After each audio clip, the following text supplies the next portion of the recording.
Welcome back to Mystery School Dropouts. Today we're tackling one of the biggest questions in the universe. Is intelligent life common? Where is everybody? We're diving into the Fermi paradox and its chilling solution, the dark forest theory. Is the cosmos silent because we're alone or because everyone else is hiding? From cosmic evolution to the terrifying logic of interstellar survival, we're exploring what these ideas might mean for humanity's future. All right, so we have a very interesting topic this week. We will be going over the Fermi paradox and specifically the dark forest theory hypothesis. I guess the best place to start is to talk a little bit about what the Fermi paradox is. So it's a kind of thought process or, a paradox that Enrico Fermi came up with. He was a physicist and he originally posed the paradox at the Los Alamos National Laboratory in 1950. His thought process was that there's a paradox that occurs when considering the vast statistical likelihood that there is other intelligent life in the unimaginably vast universe against the fact that we have not heard or seen any evidence of life besides our own. So kind of the idea here is that the universe, as we understand it, is infinite, and that would make you think that, hey, maybe there is most likely life elsewhere, and why have we not heard from it yet?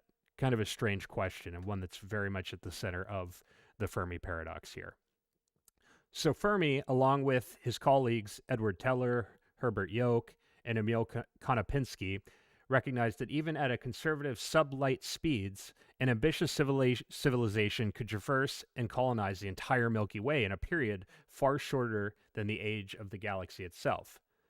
So this really leads us to think is, why aren't they here? There's no clean-cut, easy solution. It seems like it should be possible. At least that's what Teller, York, and Konopinski and Fermi believed. So now we have some of the statistics that kind of back this up. And this is actually it gets condensed down into the Drake equation. So this is an equation. It's a mathematical relation that considers things like the average rate of star formation, the fraction of stars that contain planets, and the statistics regarding life-bearing planets and the technological development of intelligent species of those planets. It was formulated by Drake in 1961. But here are a couple of the rules or variables that Drake laid forward. The first one is, if a species achieves even 1% of the speed of light, they could colonize an entire galaxy in roughly 10 million years. Number two, the universe is roughly 13.8 billion years old. Our galaxy has 200 to 400 billion stars, and there are 2 trillion galaxies in the observable universe.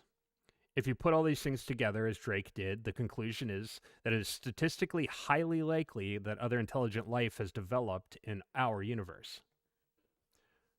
Yeah, these numbers are insane when you think about them. I mean, 2 trillion galaxies in just the observable universe. That's what we can see. We don't know if the universe ends there or not. Mm-hmm. Um, it's interesting because, we can't, because of the speed of light, we basically are viewing the universe in its past form. Um, So the edge of our observable universe isn't even large enough for us to see back to the Big Bang, which is theoretically possible. Light that emitted from the Big Bang itself, if depending on how it moves and how the universe expands relativistically, we could potentially see very close to the time of the Big Bang, the light that emitted from that event, which is kind of a crazy thing to think about. Um, and in that vein, I think it's a good idea to bring up some of the logistics of communication and travel between galaxies. So when we're talking about why we haven't heard from any other intelligent civilization, despite the fact that all logic, mathematics, reason, statistics point to the fact that should be an almost certain fact that other intelligent species have arisen. Why isn't that the case? Um, so a few things we need to consider when we're thinking about communication from other species. So we live in an unimaginably vast universe, as we've mentioned. And it's really hard to wrap your head around how truly big it is. We're talking about the nearest uh galaxy, or sorry, the nearest star to us is something I think 4 light years away. That means that in the amount 4 light years is the amount sorry, it is the distance quantified by the amount of distance traveled by light in 4 years. Mhm. And I'm sure you all know that the speed of light is incredibly fast. The speed of light is 300 million meters per second. We really can't wrap our heads around that. And you think in a year, 4 years, that light traveling at that speed, that's how long it would take for light to travel from Earth to the nearest star, or whatever is 4 light years from us, if that figure is incorrect, because I don't remember. But it's good to think of this number in the back of your head as the universal speed limit. So, according to the rules of classical physics as we know them, which we have no reason to believe uh, currently that there are any ways to surpass that speed when it comes to information, matter, whatever, traveling from one point to another in the universe, uh, we basically can communicate at the very max as fast as the speed of light. So when you're talking about another galaxy that's potentially hundreds, thousands of light years away, that means that if you use electromagnetic radiation to communicate with that object or civilization or whatever, and it's hundreds of light years away, the fastest that we could possibly get a message to them is hundreds of years. And that's with something like radio communication or something in the electromagnetic spectrum traveling at the speed of light. So that's just wrap your head around that. It's it's kind of insane. So it does seem very strange, both that we haven't heard from any other species, but also it would be strange if we did hear from any other species, because we would essentially be hearing from them hundreds, thousands, perhaps millions of years in the past, which is weird to think about. So just keep that in the back of your heads as we discuss going forward. Um, a few more little statistical numbers, tidbits to give you an idea of this. A signal to a geostationary relay satellite is designed to be received at a distance of about 30,000 miles. So that's us sending something to a satellite that is hovering just outside of Earth's atmosphere, geostationary orbit, right? Mhm. Um, 1 light year is about 200 million times that distance. And another thing to keep in mind is that electromagnetic radiation, radio waves, UV waves, etc., they they will travel pretty much infinitely. However, over the course of their travel, um, they lose power to the signal. So if you imagine a radio signal coming from a single point, as it propagates over distance, that signal expands. A good analogy is to think of like ripples in a pool or a pond when you throw a stone in, right? The stone hitting the water is a very um, pinpoint, relatively high energy event that creates an initial disturbance in the water. But as the waves propagate away from that center, it disperses that energy over a greater surface area. You guys following me here? Right, it kind of spreads out. Yeah. And so electromagnetic radiation works in a similar way. So as it travels through space, the waves kind of spread out a little Mhm. bit. And it follows what is called the inverse square law. So as as it increases in distance, if a signal doubles in distance from where it's first measured, that means that it is going to be a quarter as strong, double the distance At from that where. center point. Correct. Yes, Okay, exactly. gotcha. So you've got to imagine that over these incredible distances that we're talking about, sending something that is the fastest possible communication we can possibly conceive of at this current moment, the signal is going to be quite weak, Mhm. which means that it takes an uh, either highly sophisticated listening technology to pick them up, um, or an insane amount of power to generate them from the start so that they are strong enough by the time they reach something that's thousands of light years away to be picked up without somebody listening to a very pinpoint signal, Mhm. right? Making sense? Yep, this absolutely makes sense.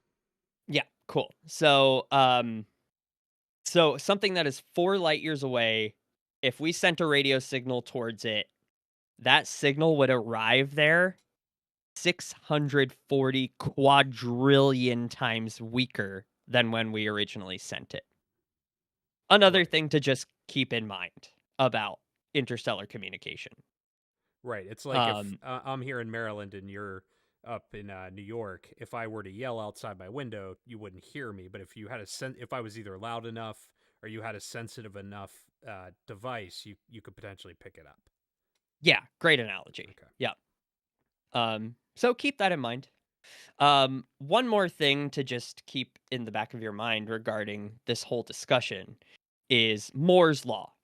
So, if you haven't heard of Moore's Law, it's basically this idea um, that this guy Gordon Moore posed about the number of transistors on a microchip and the amount of them that we can put on a chip versus their cost over time. So his law stipulates that the number of transistors on a microchip doubles approximately every 2 years, while the cost of computers is halved. So that means that you essentially microchips have followed an exponential curve in terms of their efficiency for both performance and cost, right? Hmm. Um, this really is this quote unquote law is not a law per se. It's how things have evolved over the course of the development of transistor based microchips. However, it's a good analogy and something to keep in mind for just the general technological progression of an advanced species.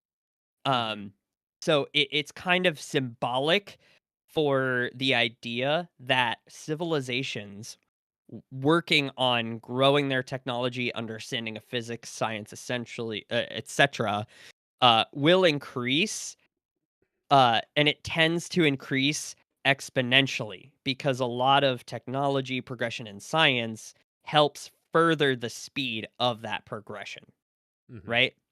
Hmm. So just keep these things in mind as we go through these discussions. This is the kind of backdrop we're working with here. We're we're imagining that there are um interstellar species that are in other galaxies, other star systems, tens, hundreds, thousands, maybe millions of light years away from us. And we also have to imagine that if they are at all similar to humans and how we have developed technologically, that they will reach a point where their technological development rate increases. Hmm. So that's just to set the backdrop here for this further discussion. Sorry to weed you down with a lot of numbers and science and stuff, but it is important to think about these things. And I think we'll be coming back to some of these as we explore some of the different explanations for the Fermi paradox. Um, I think the Great Filter is a very good place to start here if we're ready to kind of move on to that section. Um, so the Great Filter seems to be one of the most common solutions that you see when people ask, what is the solution to the Fermi paradox? So what the Great Filter is it proposes that life must navigate a series of highly improbable transitions in order to achieve extraplanetary presence and communication. So more or less in plain English, what this means is it's hard to survive in the universe. There's tons of different things that can happen to a planet, to a civilization, that can cause it to not survive. Things like disease, weapons, wars, or just physics, like an asteroid coming and destroying the planet, as we talked about last week with the Tunguska event. There's a lot of different stages of biological evolution, and it's not always we see it all the time on Earth. There's plenty of species that have become extinct during even our time here on Earth, and before that, a la dinosaurs or other creatures. It's not a guaranteed thing that your civilization or your planet's going to continue to make it to the point that you're even able to develop the technology required to send out communications into space. And even if you do survive that long, luckily we have, there's no guarantee that you're going to survive much longer than that. That's one thing that's not guaranteed in the universe is survival. It's pretty harsh out there. I mean, you can see what it takes just to survive. The vacuum of space itself. It's, like I said, very harsh. But even here on Earth, which is, the planet that we have evolved and developed to inhabit, there's still things that can happen, such as, like I said, wars, things that on our own volition, things that we cause, as well as unexpected things like disease. So this is really one of the most common solutions that you see is this Great Filter hypothesis, that it's just unlikely or improbable or just downright difficult to make it that long. So Hmm. that's kind of what this idea is. Right. And this one makes a lot of sense. I Hmm. mean, when you think about all of the minute factors that have led up to the point where we have survived and flourished enough to be at the point we're at now. I mean, you're talking about all of the exact right proportions of, you know, um, elements that comprise the earth, the fact that we have an atmosphere, the fact that the right amino acids found their way together to create the first cells, the fact that those first cells found ways to adapt.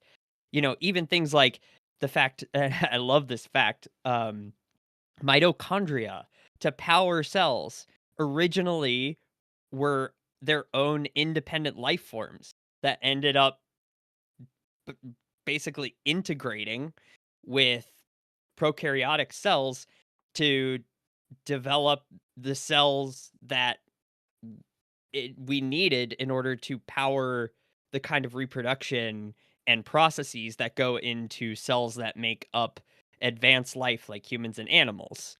And every single one of these little statistically unlikely things had to fall into place for us to make it to where we are today. And, it's getting easier and easier for, by our own hands, us to wipe it all out. Hmm. Nuclear weapons, I mean, you think about the Large Hadron Collider, right? We didn't, no one really knew if it was for sure not gonna create a black hole that would destroy everything or not, you Hmm. know? When we launched the when we detonated the first nuclear warhead, there was a very likely scenario and a great fear that it could actually set the atmosphere on fire.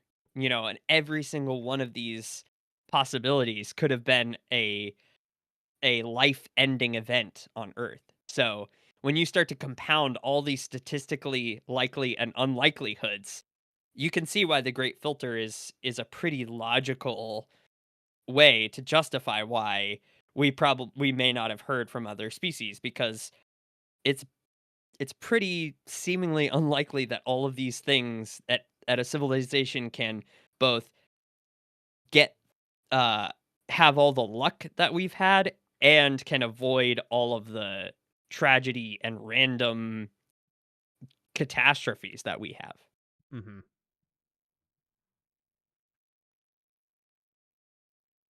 Yeah. So following that uh, great filter hypothesis, another hypothesis put forth is one known as the zoo and laboratory hypothesis. This one, basically, the idea here is that there are highly technologically advanced civilizations in the universe. May not be able to detect them, but they have observed us or are currently observing us, may or may not be running experiments as well. Um, One of the ideas behind this hypothesis is that these civilizations either don't interact with us because they're gathering information, or another thought is that they follow something that we would kind of uh, compare to the prime directive from Star Trek, which is that when a civilization of higher technological advance meets another civilization in the galaxy, they tend not to disrupt the natural progression of the civilizations that they discover. So they wouldn't introduce any of their own technology that is beyond the grasp of what the current technology is on that planet, or they wouldn't, openly discuss space travel that is beyond comprehension to the people that they're meeting there either. So this one's interesting to think that there is, civilizations or life forms out there who are so advanced that they can observe us closely without us ever even, being aware of them, like, at all. Hmm.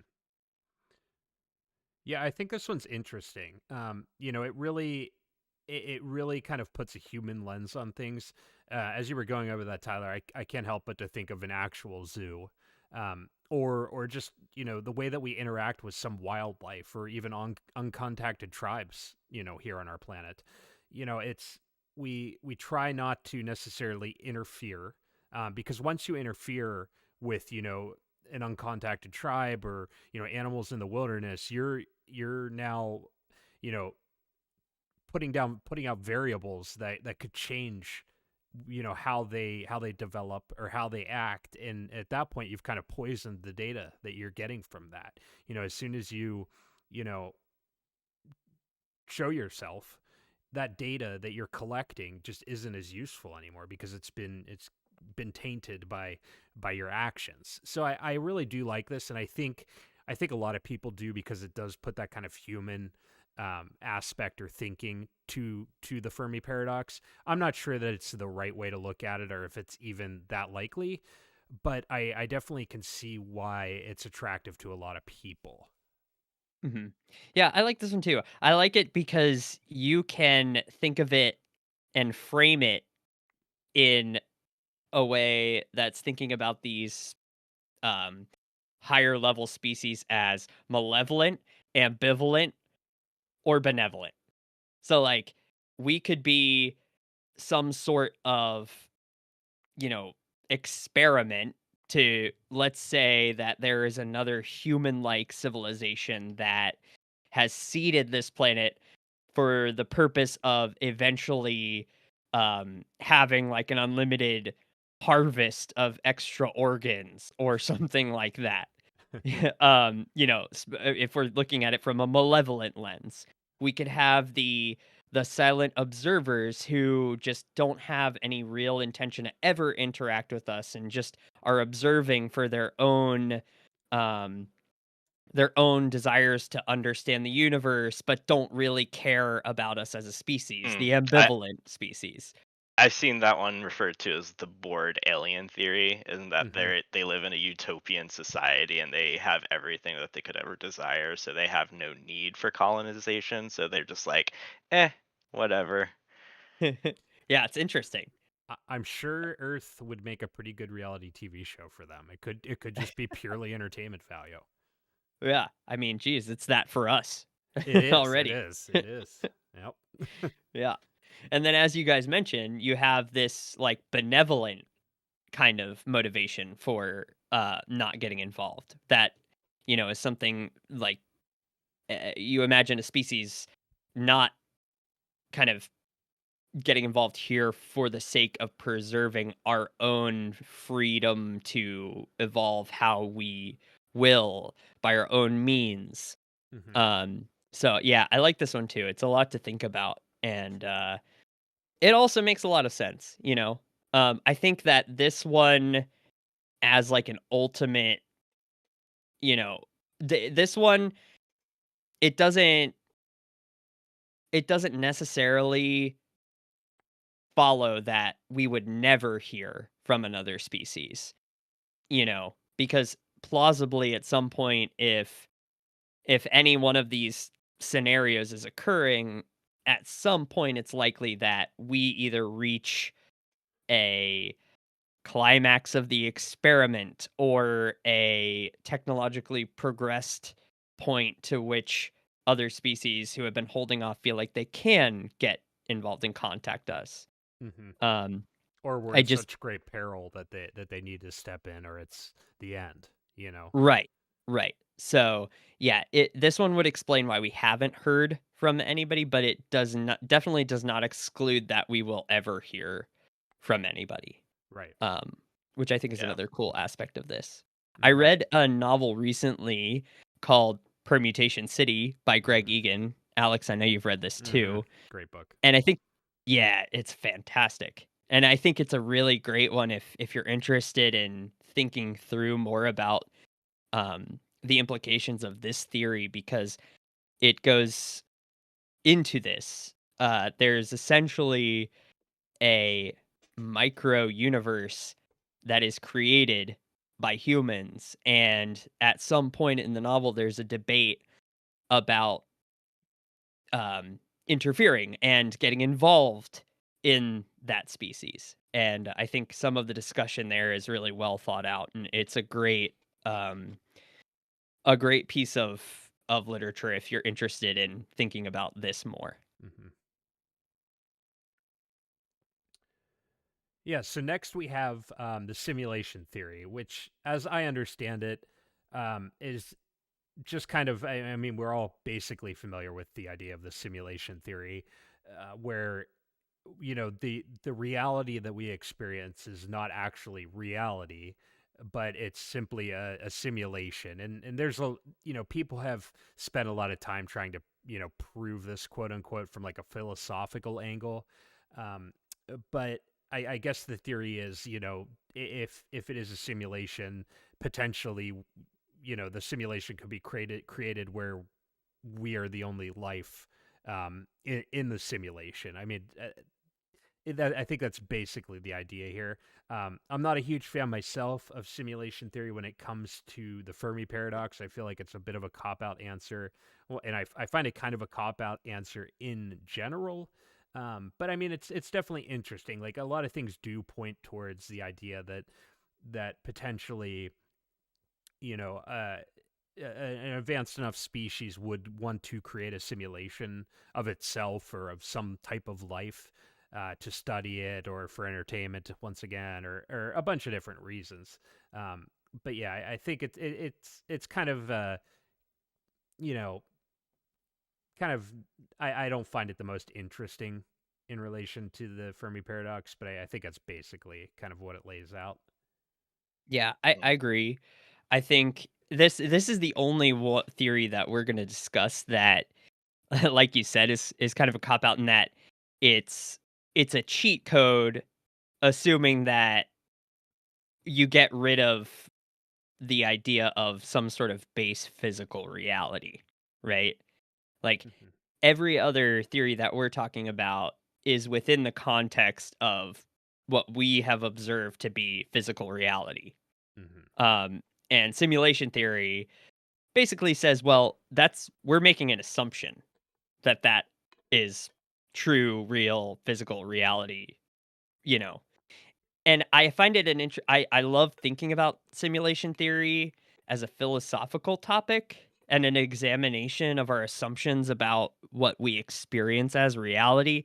But I'm with you. I think when it comes to discussing the Fermi paradox, it's not you know, it is kind of a cop out. I agree. Yeah, it's kind of like it's in order to really examine the simulation theory, which I propose we do on another episode, Mhm. because I think it is fascinating to talk about. It kind of just sidesteps the problem and opens up this whole new set of variables that don't really, at least from my perspective, feel like they get you much closer to a real hard solution here. At least, it doesn't get you closer to thinking about it properly. I think Brandon put it very well in that the other ones kind of are contained within physics as we understand it, where the simulation theory just I feel like sidesteps kind of the whole thing.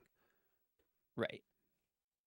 Yeah, definitely an interesting thing to think about, Mm-hmm. and I like the whole discussion it opens up, Mm-hmm. but, um, I think when you're the best way to debate the Fermi paradox is to try and start from a baseline level that follows a scientific way of thinking about the world, Mm-hmm. which is looking at, finding all that we can observe, um, verifying through modeling, hypothesizing, establishing things that are repeatable and seem to be real and follow laws and extrapolate from there rather than if you accept simulation theory, then why even bother worrying about the Fermi paradox, Mm-hmm. because it kind of becomes a non-issue because there's a much bigger issue going on.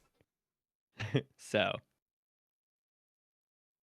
um so another thing we wanted to bring up, and this I wouldn't say this is necessarily uh an explanation for the Fermi paradox, but it was an interesting idea that I came across in my research for this topic. And it's people speculating that uh maybe we should be careful about listening for communications from other civilizations. And it's the idea that communication from another species could potentially be a virus or a Trojan horse. So to set up an example here, let's say that a civilization who has less than benevolent intentions decides to uh has some sort of knowledge of our how we work, how our technology works, and could send us some sort of Trojan horse communication that would either manifest itself as some sort of AI that would involve itself in our society or our technology, or wreak havoc on our systems and things like that. I think it's just an interesting idea, and it made me think like, is it a good idea that we try and listen? How should we maybe think about this as a possibility when we are listening, when we are trying to hear out other civilizations? You guys have any thoughts on this one?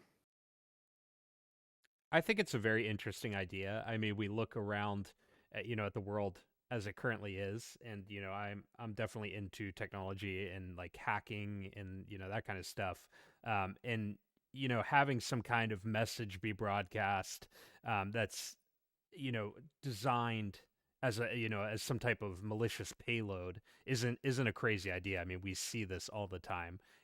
My mind just jumps to like SQL database hacking, for instance. With a couple commands, you can have um, you know an entire company's database just delete itself. So and this is what people are doing, crafting these kind of malicious payloads. So I would imagine an alien species who's developed enough, and has studied us enough and potentially studied our computer systems, or even our biological system potentially, would be able to craft something equally as devastating as what your run of the mill hacker can do, from a human perspective. So I think it's very interesting. I'm very into this kind of idea. I think it's kind of badass, even though it's bad, but I do really like it. I think it's super interesting, and maybe it's potentially possible. I mean, it's one of those things that until it happens, you don't know, and you hope it's not too late. But it's definitely reminding me of, maybe some of our listeners have watched it, the TV show Pluribus, where they heard something, and I'm not going to spoil the show. They decided to recreate, this information that was sent to them, and kind of havoc arises from that. But yeah, it's a very interesting, kind of attractive idea to me. Hmm. Yeah, it really, I like it because it forces you to think about the potential risks of, because basically humanity's attitude towards trying to find other species or other intelligent life is go go go. We always, it's just kind of something that a lot of people take for granted, as like, of course we should do that. But you know it is always good to keep in mind that maybe that's something we shouldn't take lightly, and we should go about carefully and consider it fully. Hmm. And I think it's a good segue into my favorite theory regarding the Fermi paradox, the dark forest theory. The dark forest theory is named as such uh, because of a wonderful trilogy of books written by Chinese author Cixin Liu. If you have listened to this podcast before, there is a high likelihood that you have heard me mention Three Body Problem, the book series, at least once, if not a few times. I love it so much, and everyone should read it. I'm going to try not to spoil it, um, but there is a book in the trilogy named Dark Forest, and Cixin Liu coins this term for this theory. Now, he did not originate the idea behind the theory, but he developed it, and he gave it a beautiful analogy through his writing. It arises from more logic and game theory, and is something that has been talked about for, I think the first mentions of this kind of idea date back like 40 plus years. Um, but here it is. So, the dark forest theory is a proposed mandatory justification for universal silence based on strategic survival. Before we delve into it more deeply, you have to keep in mind two axioms proposed by Cixin Liu in the second novel. The first axiom is that survival is the primary need of every civilization. This one is pretty easy to understand and realize as something that is somewhat necessary for any sort of life, right? Survival is pretty much the the prime directive for every civilization, every living thing, right? You're We are all trying to survive, to reproduce, to continue life. So the axiom says that if there is a civilization, survival is a primary need. Axiom number 2. Civilizations continuously grow and expand, but the total matter in the universe remains constant. This sounds a little weird and abstract, but the heart of this axiom is basically that civilizations who technologically advance will always need more resources, they will grow, and they will need more space. And in the universe, there is a limited amount of resources and space, right? It's huge. It's a huge amount. However, it is not infinite. So you need to keep those things in mind. Those are two fundamental axioms behind this theory. It further goes to explain the idea of the chain of suspicion. So, the vast distances and time intervals involved with interstellar communication necessarily make trust impossible. So, remember earlier in the podcast when I was talking about the limits of communication and some of the qualities of communication based on the speed of light speed limit of the universe? Keep that in mind, and also keep in mind Moore's law. So, let's say we have two civilizations, Civilization A and Civilization B. And these two civilizations are tens of light years apart. Let's say they're 10 light years apart. Relatively close, universally speaking, right? Mm-hmm. If Civilization A detects Civilization B, it cannot verify B's intentions. Even if A determines that B is peaceful, A cannot be sure that B believes that A is peaceful. This leads to a recursive uncertainty spiral and an endless loop where A wonders what B thinks A thinks B is thinking, right? Mm-hmm. It sounds a little convoluted, but it makes sense, right? So if you're dealing with an intelligent species or civilization who you know nothing about from a very fundamental level, you don't know what kind of chemistry they're based on, you don't know what if they've developed any sort of philosophy, and if they have, what that philosophy entails. You don't know if they have malevolent intentions or benevolent intentions, or even things like, are they capable of telling lies? Are they motivated to tell lies? Could they be misleading in what they say? There is no way to truly know what they are thinking. And then you have to also consider that they don't know what you are thinking. So, say we are communicating with Civilization B, and we know that we have no malicious intentions towards Civilization B, right? Mm-hmm. But B is over there, and we don't know what B is thinking about us. What if B is a civilization that assumes that every civilization it comes into contact with might have malevolent intentions? And what if, even though we say that we're being peaceful, we are being deceitful? Because then that gives us an edge, right? You can see how the game theory here, it necessarily leads you to an uncertainty about the intentions of another civilization, Mm-hmm. right? Does that make sense? Right. And you have to be very cautious in this kind of circumstance. Right. So, another aspect of the chain of suspicion here is that technological explosion, remember Moore's law, adds a temporal urgency to this suspicion.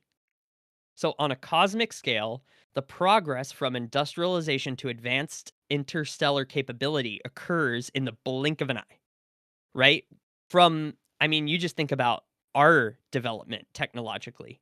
I mean, 100 years ago, we were a very, very different species. And 100 years in a universe that's 13.8 billion years old is, literally nothing.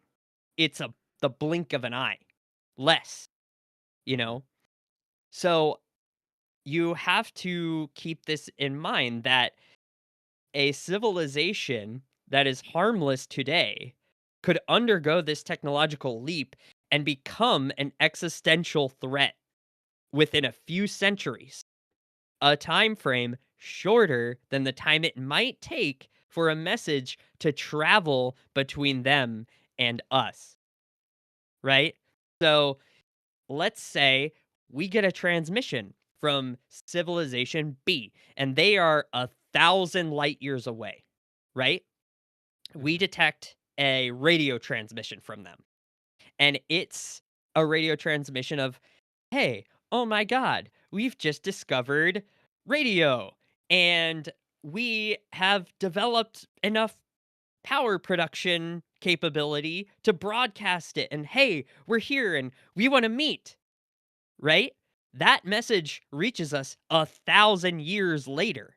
And in 1,000 years, a lot of technological development can happen. So we might be hearing that message when they are almost here with a completely different frame of mind, with enough technological progression where they can create black holes, right?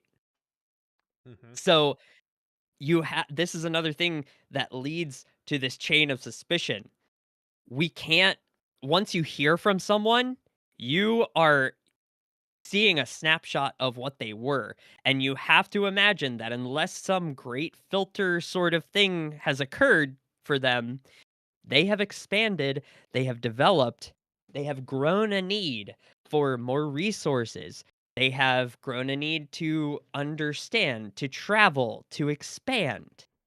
And this leads to more uncertainty about what their intentions may be and how likely they are to be able to execute their intentions if they are malevolent, right? Mhm. So the logic of the dark forest dictates that once detection occurs, the safest and the most rational move is to strike immediately.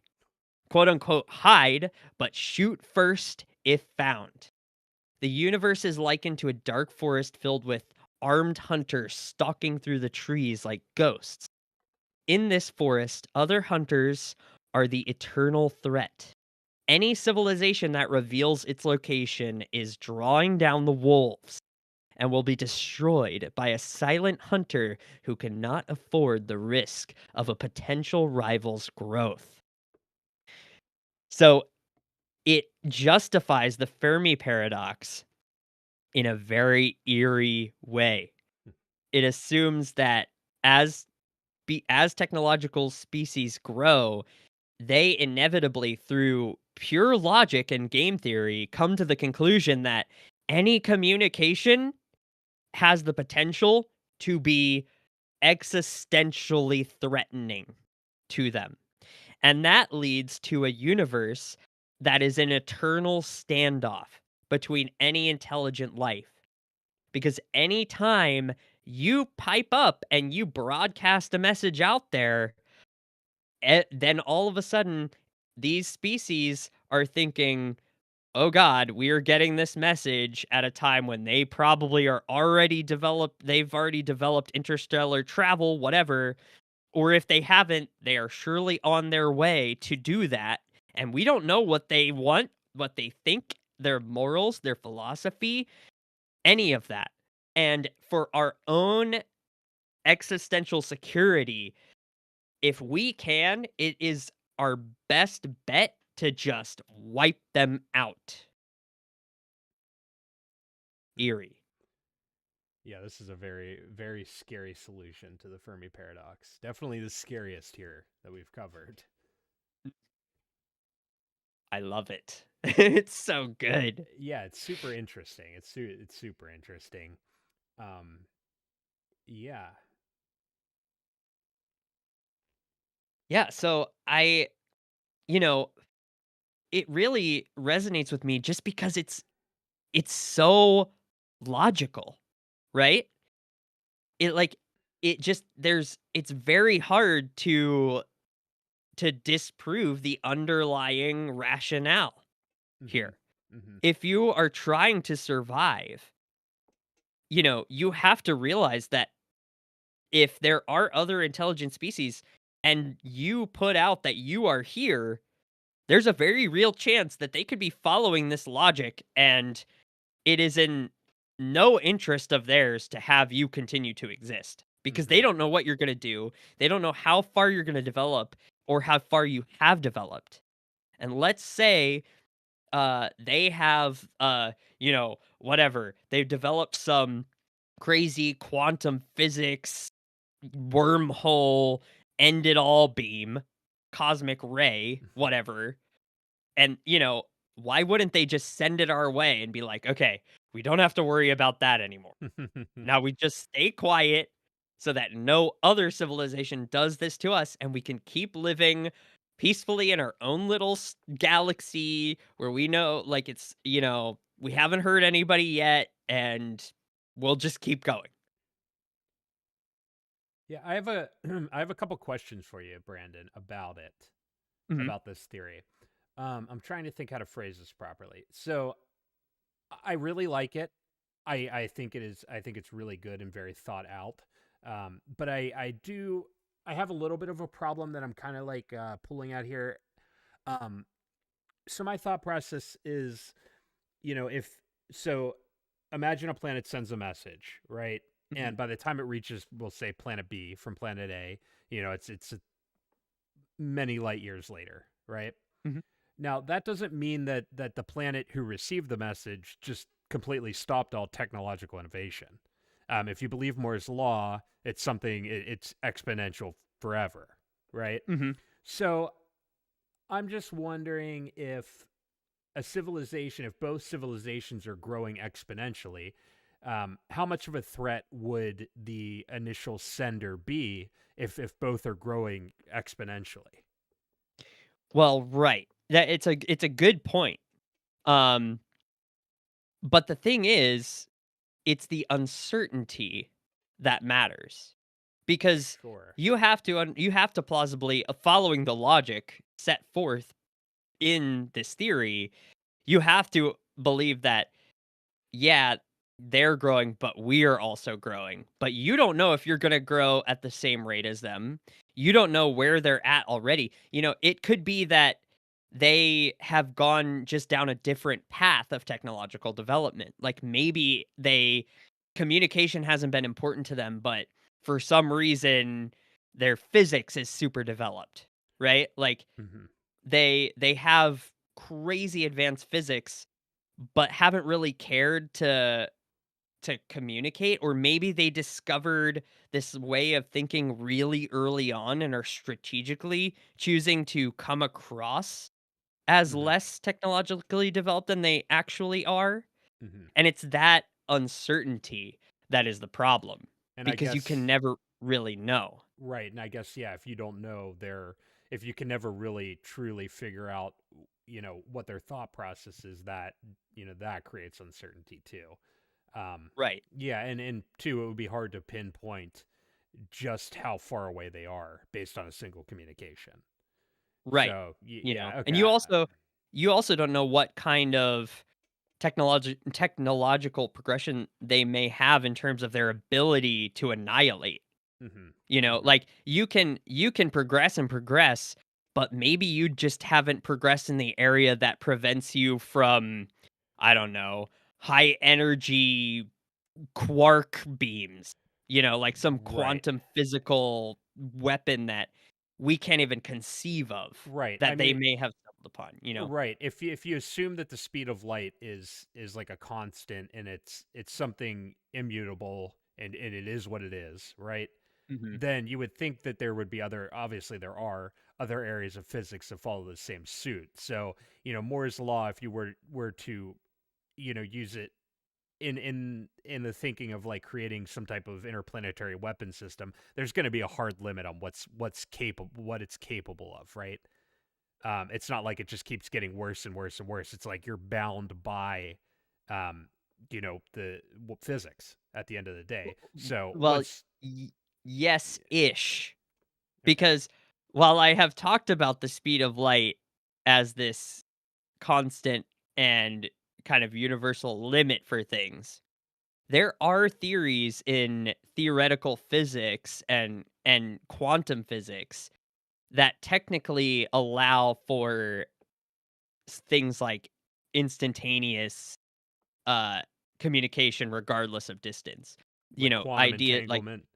quantum entanglement. There's the idea of the theory of wormholes where you can actually create a bend in space-time that would allow you to traverse 1,000 light year distances instantly, Mm-hmm. you know? So Mm-hmm. we are right now, as far as we can tell, we're bounded by what we have theorized to be classical physical laws. But that doesn't mean that that is truly it. Right. There are a lot of theories that kind of violate those. And we don't know if that's possible. It may not be possible. You know, these theories are theories, right? We don't know if they're actually going to be able to be something that can be practiced. We don't know if it's actually possible to open up a wormhole. But there is a possibility there. And that, you know, I mean, you start to think like, let's say let's say if civilization does have an understanding of quantum physics that, you know, we can't even conceive of, that all of a sudden they can create wormholes. All of a sudden they can, you know, they can harvest antimatter. You Mm-hmm. know, like there are just there are infinite possibilities in terms of what is possible just because we don't know everything yet, Mm-hmm. Mm-hmm. you know, Mm-hmm. which opens the door of even like an upper limit for weapons and the laws of physics as we know it. Mm-hmm. And then kind of my last thought on this, I just came up with this, so it's not super fleshed out. But is if you were to assume that this is the playbook, right? The dark forest theory is the playbook of the universe, right? If you assume that, is there some way that a civilization could use this to lure in another civilization? Right? If you took this as ground truth, could this be used to lure in an unsuspecting civilization?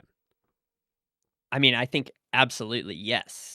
Mm-hmm. Um, and I just want to say, you know, I'm holding back a lot here because I Mm-hmm. don't want to spoil the Yeah, yeah, absolute masterwork that is the three body problem. But a lot of these issues are tackled in that series. yeah. Okay.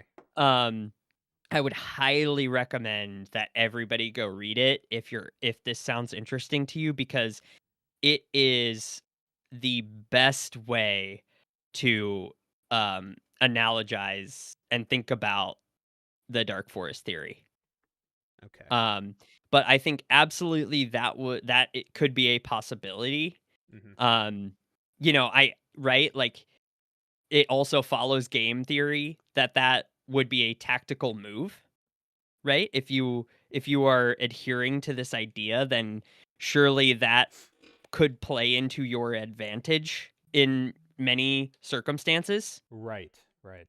you know, causing other civilizations to reveal themselves despite the fact that they are trying to adhere to the stipulations of dark forest theory to try and remain hidden, Mm-hmm.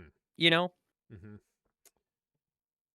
Um yeah, I think I do want to talk about one thing from Three Body Problem, and I'm going to maybe slightly spoil something, but I don't really consider it that big of a deal because it's something that has that takes place in the TV show, season 1 of the TV show, which has already been out for over a year.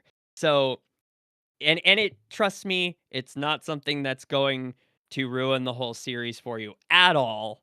Um, but I think it's a good example of how this could play out in a way. So in um book 1 slash season 1 of the Three Body Problem, the premise is that there is an alien civilization that has been made aware that Earth exists, right? And they are more technologically advanced than us. And they have decided to come here, right? But they're not going about it in a way that is just auto annihilate.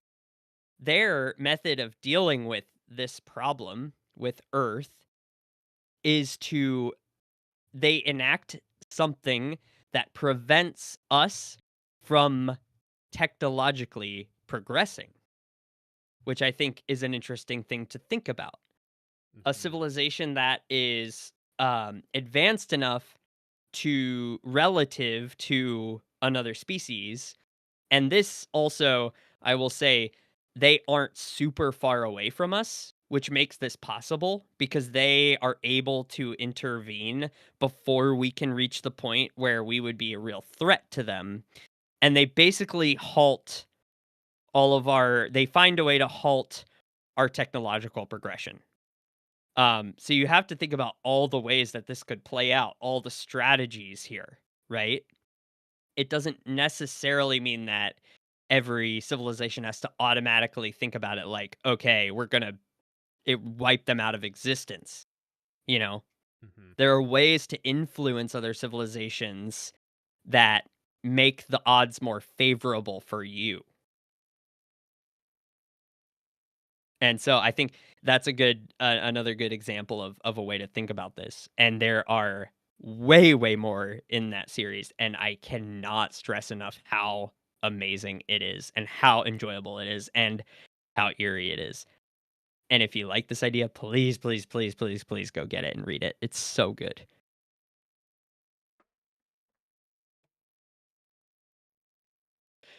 So you guys have any other thoughts about this one?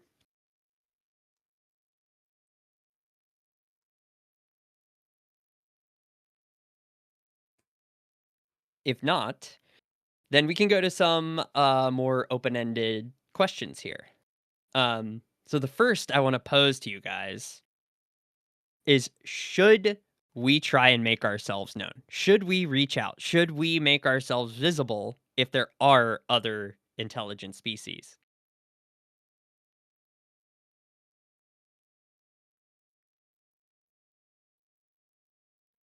Well, if you're, basing your decision on the dark forest theory, then I would say we should not be seeking out or trying to reach out to other civilizations. But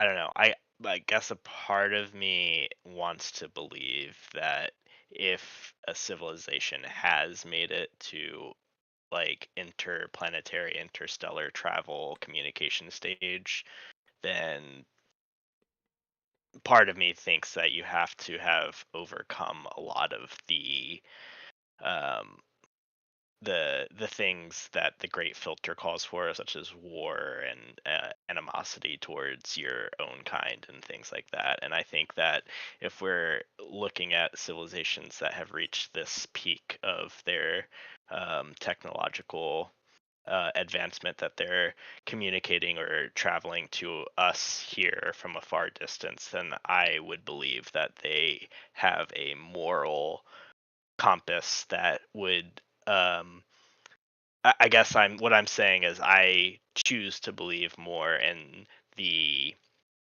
zoo slash laboratory slash prime directive theory, and that the civilizations that would be able to find us have surpassed the warlike need to destroy and colonize everything that they see. Yeah, I think that's a totally good and reasonable way to think about it. The thing is, you know, is the dark forest theory does rely on the assumption that that civilizations are thinking about the universe in a game theory from a game theory perspective. And I mean, if we look at our own species, you look around and you see plenty of people. In fact, maybe the majority of humans who don't really live their life that way, right? Like that technically could apply in some way to other humans, right? Like the underlying tenets of dark forest theory kind of apply to every other living thing. Yeah, obviously the distance and the communication lag aspect of things does make a difference, but I mean, if we're all trying to like min max this thing, right? The best way to do it, the best way to gain resources and whatnot is to exterminate every person who's in your way, right? And keep the people around you and hoard as much as you can and have a people around you who are all on the same wavelength and um you know kind of disadvantage everyone else. And that is definitely not the rule by which many humans, like I said, I would wager the majority of humans live.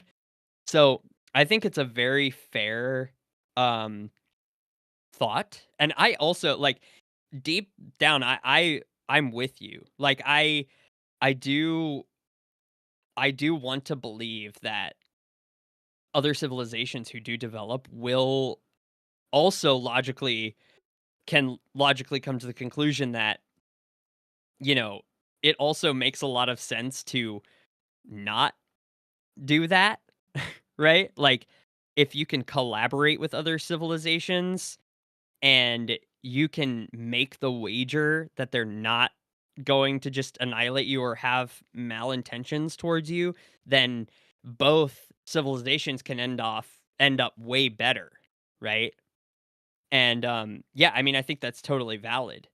I think the dark forest theory is something that you need to think about because you just don't know. But I do like to believe that would not be the case really. And that I am personally someone who I would like us to try and make contact no matter what. In my opinion, the understanding and the potential like benefit and all of the good things that could come from contact with another intelligent species greatly outweigh the risk, even if that risk is existential. And I mean that comes from like my own philosophical perspective here. um I can understand someone saying that that's crazy because like survival is important, but I don't know. I love I more love the idea of us going down, trying to our best to collaborate and figure it all out and find good relationships with other civilizations than to completely forsake the idea for our security. Right. You You know? think the answer is potentially worth dying for. Yeah, yeah, exactly. Yeah. Um, kind of my answer to whether we should try and reach out. I'm taking a little bit different approach to it. I don't think it matters if we try and reach out. I think if somebody wants to find us, they're gonna find us. I mean, we may speed that up, slightly. But I mean, just look at what we're already doing. I mean, human beings, as close to cavemen as we are, still in the universal scale, we're using different types of telescopes and different methods to identify potentially habitable planets, very far away from Earth. And eventually, hopefully, we have the technology to further investigate these things. But I really think that if a civilization species were, technologically advanced enough, they're going to be able to find us. I mean, just if we're not beaming things out into space, um, I think that there's probably enough other signs, just that come off of the Earth, naturally, due to the type of gases in our atmosphere, or our distance from the sun, or any number of things that show that we are potentially a planet that is habitable. Um, so I don't know. I think I don't think it hurts to reach out in this case because I think we'll be found anyway, and I think it is fun to try and reach out. Potentially it could speed things up somewhat.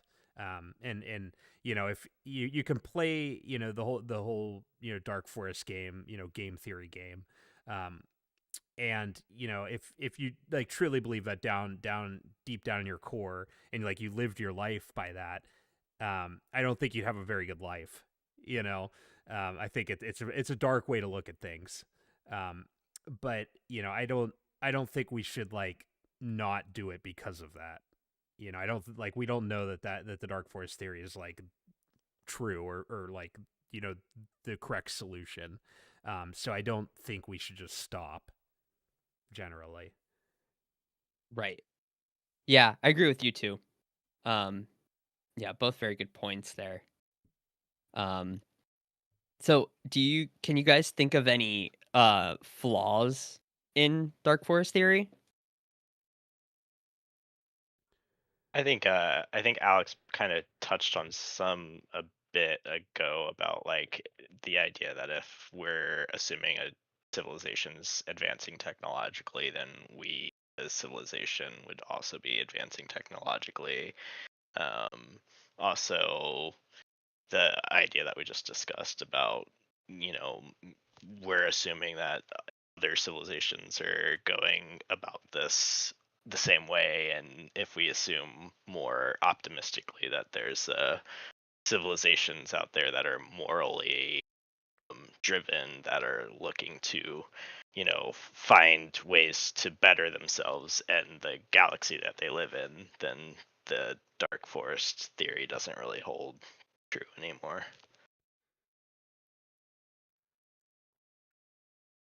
Yeah, what do you think, Brandon? Do you see any flaws?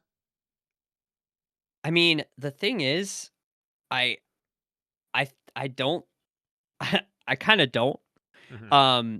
Just because you know you just don't. The thing is, you don't have any way of knowing. You don't have any way of assuming that someone could not be malevolent, right? And like someone wouldn't be thinking this way. Right. And I think that inherently makes it hard to put holes in because it's not really claiming that every civilization is like that, or even the majority of civilizations are like that. It's that one Even is. right. Even if one is, that's enough to kind of make it all hold true, right? Because then you don't know who that is. And if the possibility is there, then the rest of the logic kind of falls in place, Mm-hmm. you know? Um I think that one thing is that, to believe that I think that it's going to be a very long time, and by very long time I mean potentially millions of years before um we are at a point where we can even send signals that are strong enough to reach anywhere that might have life, that could potentially reach us even if they're technologically advanced. um so I think that in the long run, like if intelligent civilizations like get to the point where wormholes, the manipulation of space time becomes a thing, then it becomes really pressing, but I don't think it's something that we need to worry about currently. Uh, I mean, even if like there are other civilizations scanning for habitable planets, I mean, you're talking about like the scale of the cosmos is just so unimaginably huge that I think that even if there is an extremely advanced civilization out there looking, I think that the chances of us being found even with us, broadcasting out with what we currently possess technologically and what for the foreseeable future we will be capable of, I think that the chance of anything like that happening is extremely low. Mm-hmm. Um, that being said, the universe is 13.8 billion years old.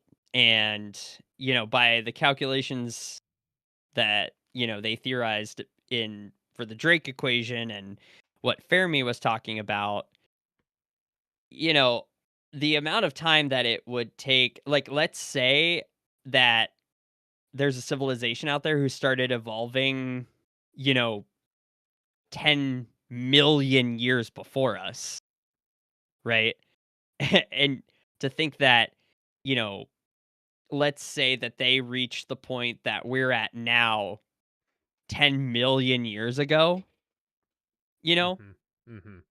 I mean, that's a long time to Mm-hmm. develop. That's a long time to progress.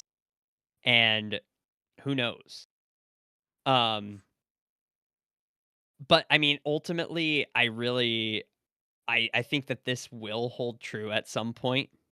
Um, unless there's just a point in which we technologically leapfrog the problem of um being able to interpret communications with other species effectively, or we find out that there is some rule that life has to evolve in a certain way and that the evolution of a similar sort of ethical moral code that we have is like a necessity for life, Mm-hmm. which could be, we don't know for sure Mm-hmm. that other species may be able to develop with this kind of like uh can they progress so far being evil? Mm-hmm. Maybe that's not possible. We don't really know, you know. Mm-hmm. Um so aside from those things, I mean, I think it's just something that we that civilizations will have to consider at least. And I think that the underlying logic is sound. So yeah, I don't really have any big flaws in it because I think that it's based on first principles kind of logic. Mm-hmm. And, it's hard to undermine that. Mm-hmm. And I think that kind of leads us into our next question is, do the dark forest axioms hold true? Which I wanted to make a comment about. Um, for axiom one, survival is the primary need of every civilization. Most likely true. I can't really argue with that one, right? That seems to be just, at least from my perspective as a human being, it seems to kind of be the goal of evolution, which is something that we're not really in control of as of yet. So I don't really have any point to argue with on Axiom 1 personally. On Axiom 2, I could potentially push back slightly. Just as a reminder, Axiom 2 is civilizations continuously grow and expand, but total matter in the universe remains constant. Most likely, total matter in the universe does remain constant. Now, the part that I would want to push back on or potentially, look at a little bit closer is civilizations continuously grow. Um, so, probably true. Seems to be true, at least from our perspective. But I could imagine, as you do when you're imagining alien races and other species, they could have different goals than humans, right? Or what human evolution has as a goal. I could imagine, a species that is more of a conservationist, where they're like, we want to keep our civilization capped at, I'll throw out a number, 100 billion. And, we don't want to disturb the rest of the universe. So, we're capping ourselves at this. This is, the amount of resources that we need. We're completely self-sufficient other than maybe, moving from star to star every couple billion years to get more energy, but are more just kind of sit back and let things unfold how they may, rather than trying to conquer or continue to expand outward. And that could just be because they've reached what they consider their pinnacle or utopia or whatever word you want to use, and they're happy with that. So I do wonder if that axiom potentially could be maybe not true for certain civilizations, at least the beginning part of it. Right. Yeah, I can totally get down with that.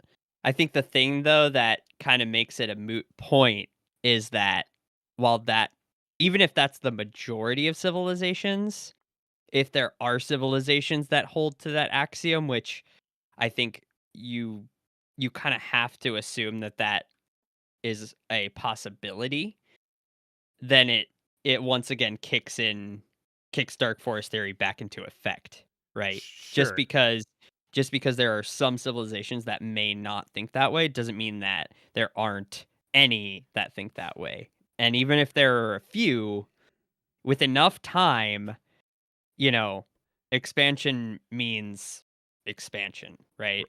Right. And And I get it. The fact that anybody has ever put pen to paper and come up with this idea has potentially caused it to be fulfilled. Like I get it, you know. right, right. That yeah, the fact that somebody can come up with the idea means that it's true. I understand that line of thinking. And that it only takes one. Sure.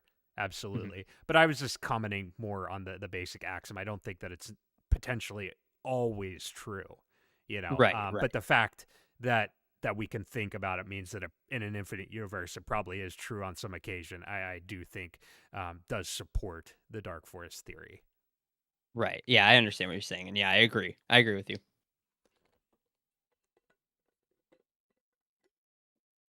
I guess our next kind of question here is: it important or worth it for us to get in contact with other life? What do you guys think? Resounding yes.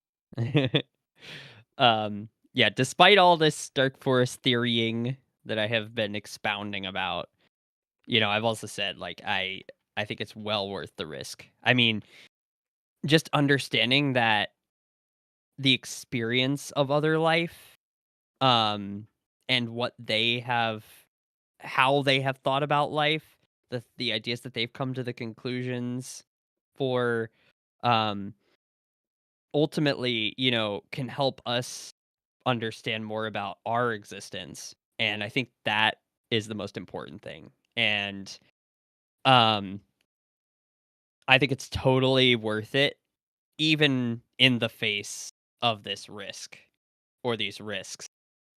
I think that discovering that we are not alone uh is one of the most important things that we could do as a species, and I think it's very very worth it. To me, it's too interesting of a question not to ask. Mm, well Right? said. Yeah.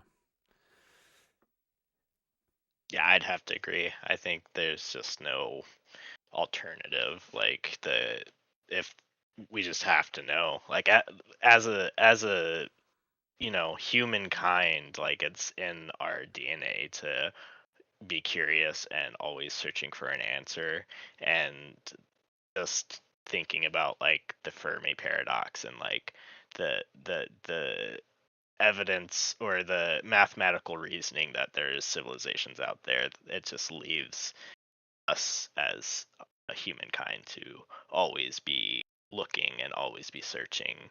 And if the opportunity ever arises, we will definitely jump on making contact. And I think, in my perspective, I think that's the right choice. I think yeah, I don't know, I think the potential growth and benefits that could come from communication and collaboration would be incredible.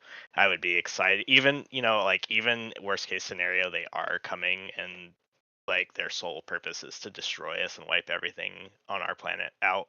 Um, I got to be honest, I'm still excited to see the technology that they use and how it's done. Like, yeah, it's just, I don't know. I think there's too many exciting aspects to ignore.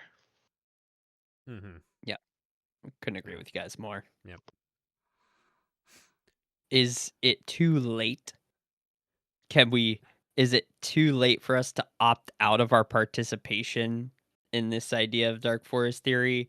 Have we already put ourselves on a track where we are necessarily going to uh make ourselves found, or have we already made ourselves found? I Just thinking about Voyager.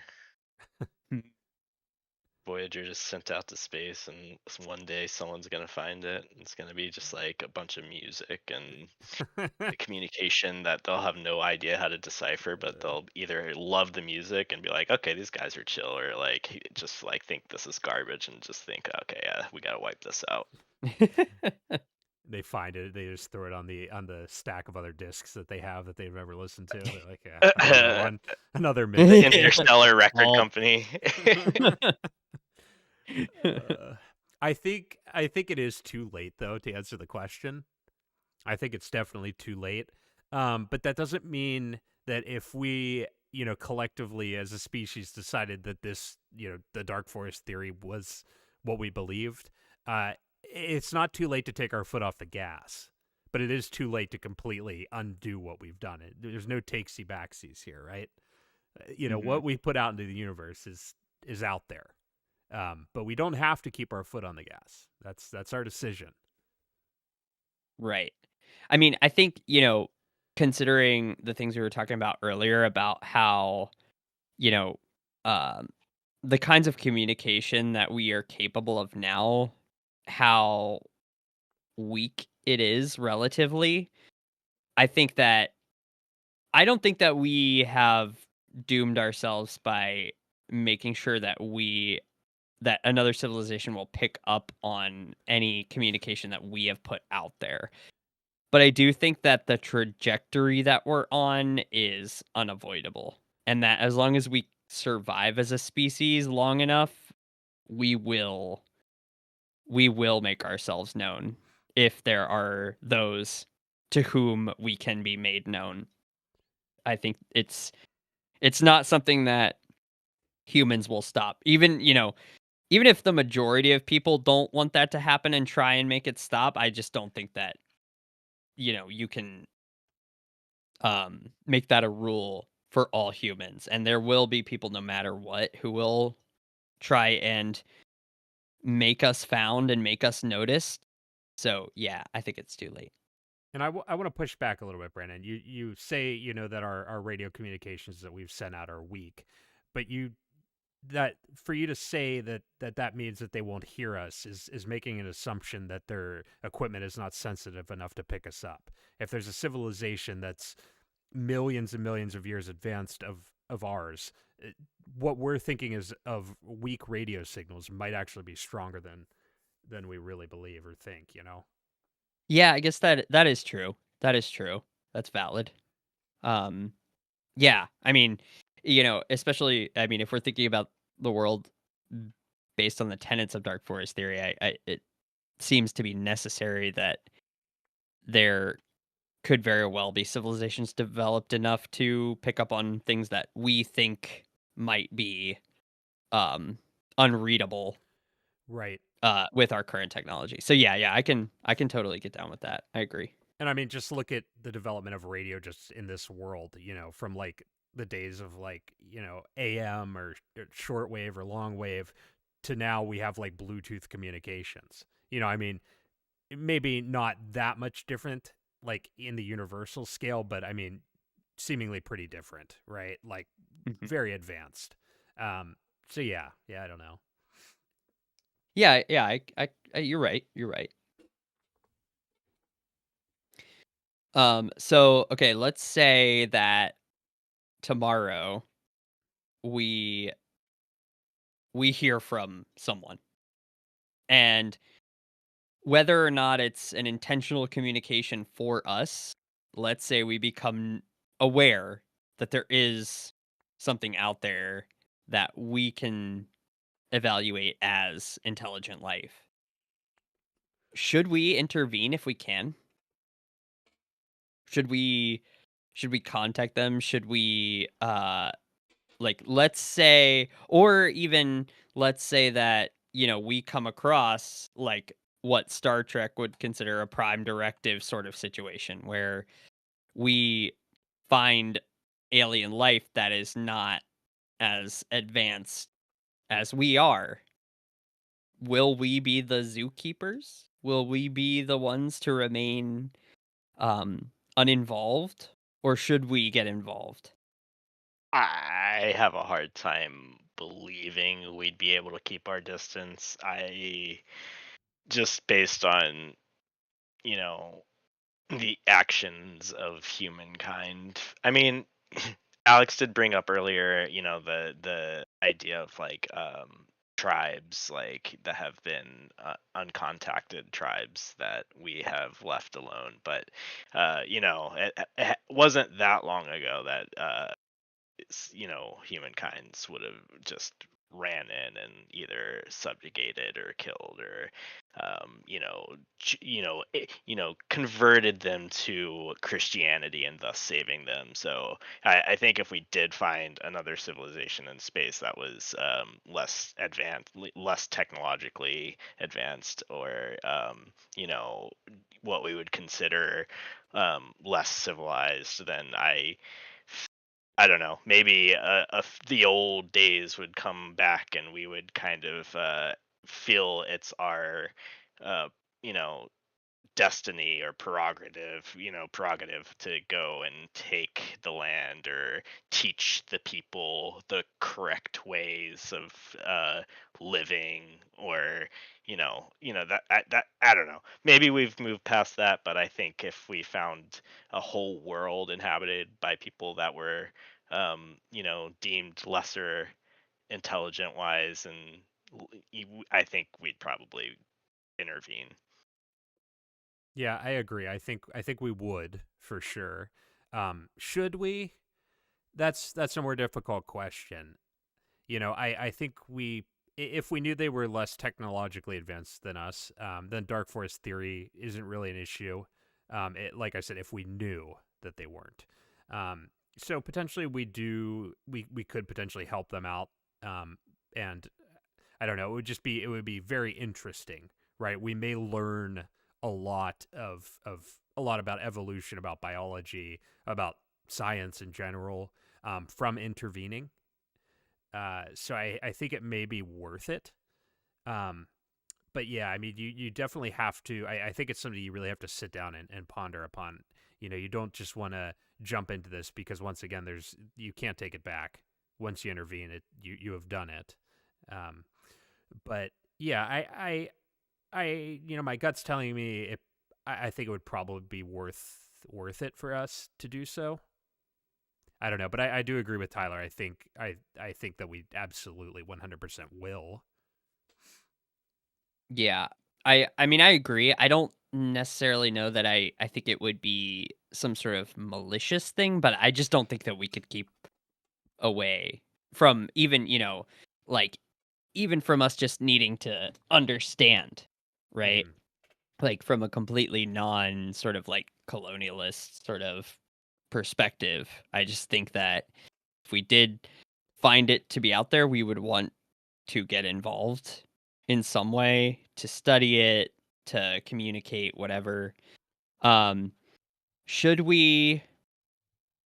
I think that we are able to think about things from a logical perspective as a species.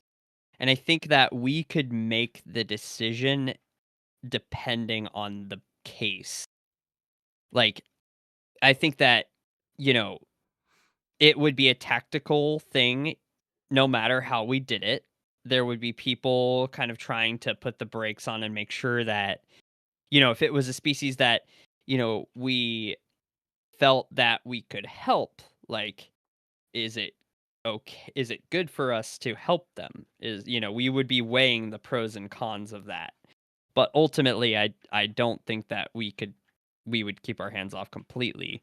At the very least, there would be an insatiable desire to study them, Mm-hmm. and I personally can get behind that. Um, I surely would be an advocate for us at least trying to understand them, even if from a distance. Um, there I think clearly there will be people that come at it from a more um manifest destiny sort of perspective, which I think, just as a side note, is another good +1 for Dark Forest theory there. Us realizing that, we think that way, Mhm. right? Um, even though we consider ourselves, like, generally, right, like, we would consider ourselves, like, a decent species, right? Like, that has a moral code and can see the negative sides of Dark Forest theory. I think that just shows that Dark Forest theory likely is something that needs to be considered. Um, but yeah, should we? I just don't know. I think, like I said, I think it's a case by case basis sort of thing. Um, I think if we can establish that a species is similar to us, um, in that they seem to be evolving technologically and are interested in science and learning, then absolutely we should. Um, you know, the thing is, right? Like, let's say that, through radio telescopes, we find evidence of biological life on a planet that's 1,000 light years away, right? Like, you do have to consider once again, like, okay, well, that's 1,000 years they've had to develop. Who Mhm. knows what their intentions are gonna be? Who knows what they're like now? It might be prudent for us to think defensively, right?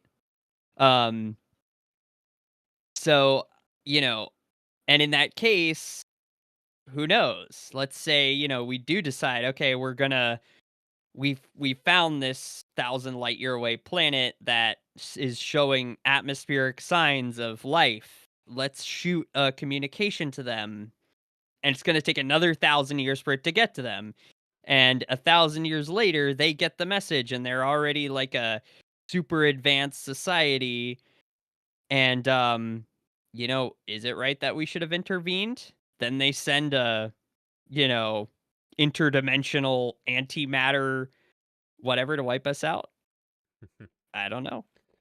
Yeah. But I think it's a possibility that we should consider, but I do think that we should try still, despite that. So yeah, I think we should. Not maybe if not intervene, we will surely, and I think it's a good idea for us to attempt to at least study them. Mhm. Yeah, I agree with you.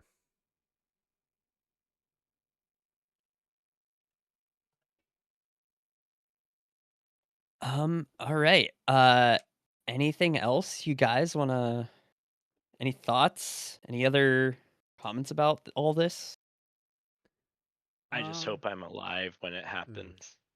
true. Agree. That's the most frustrating thing, right? Is like Hmm. probably we won't be, I but mean, Mhm. like the there's a chance. frustrating thing is that we could be around for the initial contact, and then we'll be long dead before anything further happens. Right. Right. Right. Yeah, that would be supremely frustrating. But I mean, at least then we would have had known, whereas generations before us have not even known. So, Yeah, but it's like watching the best movie you've ever seen, and then it gets shut off right before the ending. It's like, true, true. I Ugh. Is wish it better to have not seen the movie at all? probably yeah. Yeah. Yeah, but I agree. I really hope I'm here for it. Yeah, That'd I be think the so only rad. hope is that if there's medical breakthroughs, that's the hope, Come right? on, Brian Johnson. I know. Come on. I want my own blood boy, dude.